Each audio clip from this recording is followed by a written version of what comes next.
একটি ক্লাসরুম মুহূর্তেই রূপ নেয় ধ্বংসস্তূপে। একটি প্রশিক্ষণ বিমান নেমে আসে মাইলস্টোন স্কুলের মাঠে। মুহূর্তেই যেন পুরো আকাশ ভেঙে নামে মাইলস্টোন স্কুল কলেজ প্রাঙ্গণে। চিৎকার, ছোটাছুটি আর তারপর নীরবতা।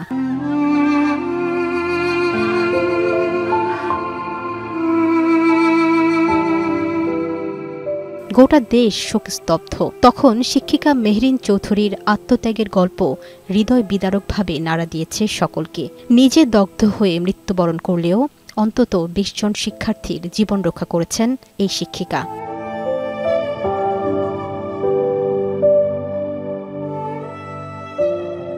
জানা গেছে, মেহরিন চৌধুরী প্রেসিডেন্ট জিয়াউর রহমানের খালাতো ভাই মহিতুর রহমানের মেয়ে। তার বাড়ি নীলফামারীতে। তার স্বজনরা জানান, তিনি কখনোই রাজনৈতিক পরিচয় দিতেন না। বাইরের মানুষ তাকে চিনতেন মাইলস্টোন কলেজের শিক্ষক হিসেবেই। আমি বললাম যে তুমি কেন এই কাজ করতে গেলা?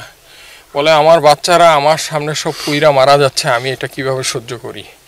আমি সর্বোচ্চ চেষ্টা করছি বাচ্চাদের, কিছু বাচ্চা বের করছি, আরো কিছু বাচ্চা বের করতে গেছি, এমন সময় এক্সপ্লোশন আরো জোরে হয়ে আমি আর কিচ্ছু জানি না। এদিকে বিমান বিধ্বস্ত হয়ে প্রাণ হারান ফ্লাইট লেফটেন্যান্ট তৌকির ইসলাম সাগর। দেশপ্রেম, দায়িত্ববোধ আর সাহসিকতার এক অনন্য উদাহরণ হয়ে গেলেন তিনি। অনেক স্বপ্ন ছিল তৌকিরের, সেই লক্ষ্যে সব ধাপ পেরোলেও বিমান ওড়ানোর শেষ পরীক্ষায় উত্তীর্ণ হতে পারেননি। তার মৃত্যুতে স্তব্ধ পুরো বিমান বাহিনী। কুর্মিটোলায় ফিউরানেল প্যারেড আর জানাজায় শ্রদ্ধায় স্মরণ হয় তাকে। এরপর রাজশাহীর বাড়িতে মরদেহ পৌঁছালে আবেগঘন পরিবেশ তৈরি হয়। সেখানে আরেক দফায় জানাজা শেষে পারিবারিক কবরস্থানে দাফন করা হয় তৌকিরকে।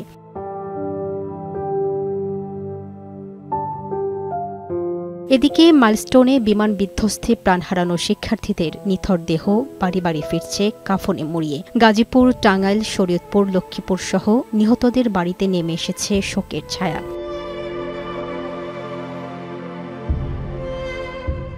এ ঘটনায় প্রাণ হারিয়েছেন বৈশাখী টেলিভিশনের স্টাফ রিপোর্টার লিওন মীরের ভাগ্নি, তৃতীয় শ্রেণী পড়ুয়া ছোট্ট পরী ফাতেমা।